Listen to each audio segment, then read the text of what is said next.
Hey, it's Bubby here. We're getting ready for Thanksgiving. It's the day before.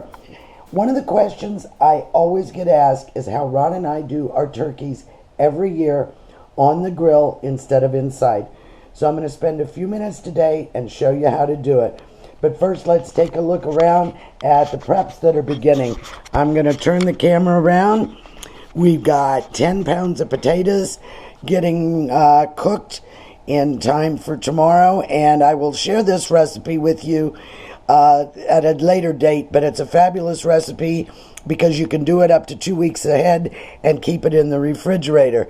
I've also gotten the rolls prepped, and the rolls are rising, so they will be ready to bake, and all I have to do is heat them tomorrow morning. But what you want to see here is we've got our turkey out. Brought that out of the refrigerator. It was bought frozen, and I kept that in the refrigerator until it was thawed. And now I'm bringing it out to room temperature, and then I'm going to show you how to prep it. But the big thing to see right now is we're going to head out to the back deck, which is looking a little fallish. And we've got our Weber grill set up. And in the center of the Weber grill, you will see our initial start of charcoal. It's piled together so that when I start it, it will get going good. Then we're going to divide it and cook by indirect method. And our turkey should only take about an hour and a half to 2 hours. So I'm going to stop this video now, and then I'm going to pick up and show you how to prep the turkey and get it on the grill when the grill is ready. Alrighty, we're ready to finish prepping our turkey. Bird has been out of the refrigerator for about an hour, so it's come to room temperature. And you're going to notice on your bird you've got two openings.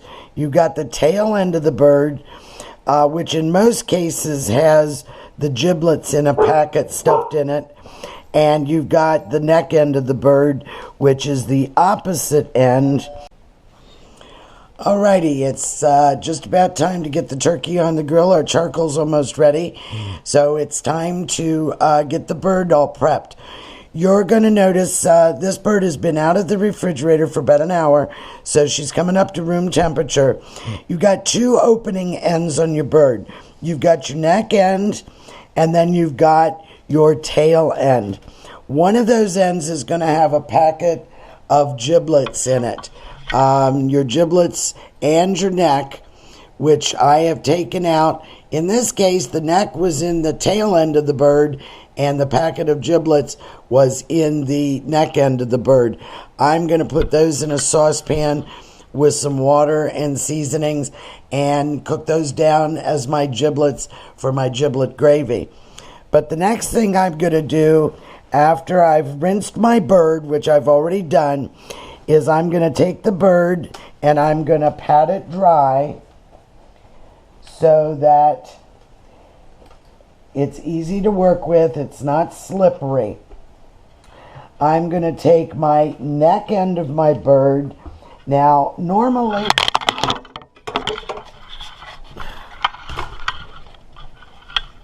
small disaster there. The camera went over. Sorry about that. Normally, I stuff my bird. I am actually doing 2 turkeys this year, so I'm going to stuff the 22-pound one tomorrow. So in this case, I just want to take the flap of skin from the neck, and I want to secure it with these pins to keep that closed. I usually do that over the stuffing that goes in there. There's a lot of people that will tell you you shouldn't put stuffing or dressing, whichever you want to call it, in your bird. I have never had a problem. This is my 43rd or 44th Thanksgiving, and I have never had a problem. The key is you never want to stuff your bird until it's ready to go on the grill or in the oven. And you never want to let it sit around with that stuffing at room temperature. As soon as it comes off the grill and the bird is done, that stuffing comes out, goes into casserole, and I hold it in the oven. So what I've done is I've patted the bird dry. Now I'm going to take and I'm going to tie my legs together so that they're easy to deal with. I've just got a length of cooking twine, and I'm going to put them together and just tie a knot. Normally, I would stuff the big cavity of the turkey with stuffing, and you can use any kind that you like. You can use cornbread stuffing, oyster stuffing, anything you like. The other thing that I am then going to do is I'm going to take my bird and I'm going to season it with olive oil.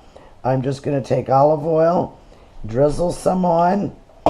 I'm going to smear it around, get it evenly coated. This is going to give us a beautiful brown skin on the turkey.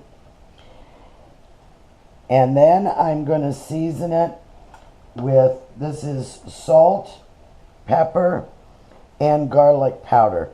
You don't need to brine. You don't need to go to a whole bunch of work.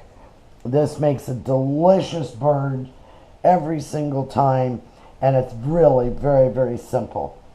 Now the last thing I'm going to do is I've got 2 pieces of foil. Because my bird is going to be on the grill, and this particular bird has lost one of her wingtips, must have been trying to get away. I take my wings, and because they are the lightest in weight, they have a tendency to cook really quickly. So I just take this foil, I tuck it up under the wing, and I wrap my wing up good, let a little piece of the foil fold under to protect it while it's on the grill until about the last 20 minutes or so of cooking on the grill. So the bird is all ready. She's room temperature. Let's go out now and check our grill and see how we're doing with our charcoal. Our charcoal should have a nice gray ash to it. And we do. We have perfect. In fact, we've got some flames, some grease cooking all to the bottom of the grill. So what I'm going to do at this point is take that grill off. I'm going to divide my charcoal up and make it so it's on each side, and be ready to put my bird on. So we'll be back shortly. Weber grill, when you do indirect, you want to equally divide your charcoal half to. Alrighty, I had the bird on a tray and I just slid her off right into the center of the grill. She's centered over my pan, and she's going to start cooking. The key part now is you want to get the lid on your grill, and you want to make sure the vents on the top of the grill lid are open. That gives you your air circulation, which cooks your bird evenly. I should not have to touch this bird again, with the exception of maybe adding a little charcoal, until it's about done. So we will check back in about an hour. Alrighty, here we go. I just took the bird off the grill. She was in just about 2 hours and 25 minutes. You will notice this bird came with one of the automatic, I call them magic twangers. Please do not rely on those. They are not very accurate. So what I did was I follow up, and I use a digital thermometer. This I put into the thickest part of the breast, and she's reading at 170 degrees, which is plenty.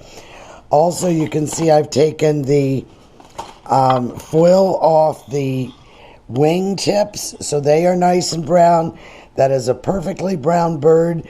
And here is my drippings. That was the pan sitting between the sections of charcoal, and that's going to cool down and be ready for our to make our gravy. I'm going to take the bird at this point. I'm going to tent it with foil, and I'm going to let it sit and rest for about 30 minutes before I slice it. You will never ever want to cook a turkey inside in the oven again after tasting a turkey cooked on the grill. Not only is the taste far superior, but you freed up your oven space for all your side dishes, and the turkey pretty much takes care of itself. No basting, no turning, nothing but wonderful grilled flavor and beautiful crust. Buon appetito and have a happy Thanksgiving.